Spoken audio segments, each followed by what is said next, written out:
धाराशिव जिल्ह्यात पावसाचा मोठा कहर पाहायला मिळतो। रात्रीच्या अतिवृष्टीमुळे चांदणी नदीनं रौद्ररूप धारण केले।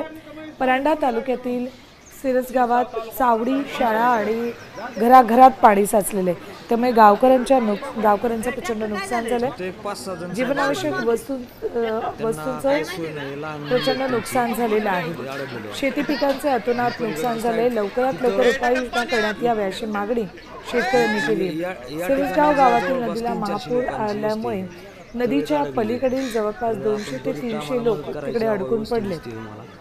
कारण या वस्तीवरती 4 वाजल्यापासून पाणी शिरलंय घरात। आम्ही काय करायचं? हे पाण्याची सोय करावी। आता काय करावं? आम्ही कुठं जावं? आता आम्हाला जायला जागा नाही। आम्ही काय करायचं? आम्ही गरीब माणसं।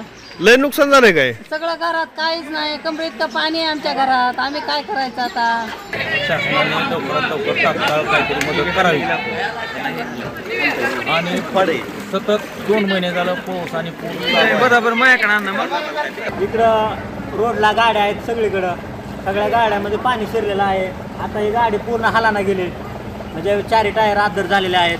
तिला रस्सीनं थोडं बांधलेलं आहे फक्त, बाकी इकडं घराने पाणी शिरलेलं आहे आता सध्या।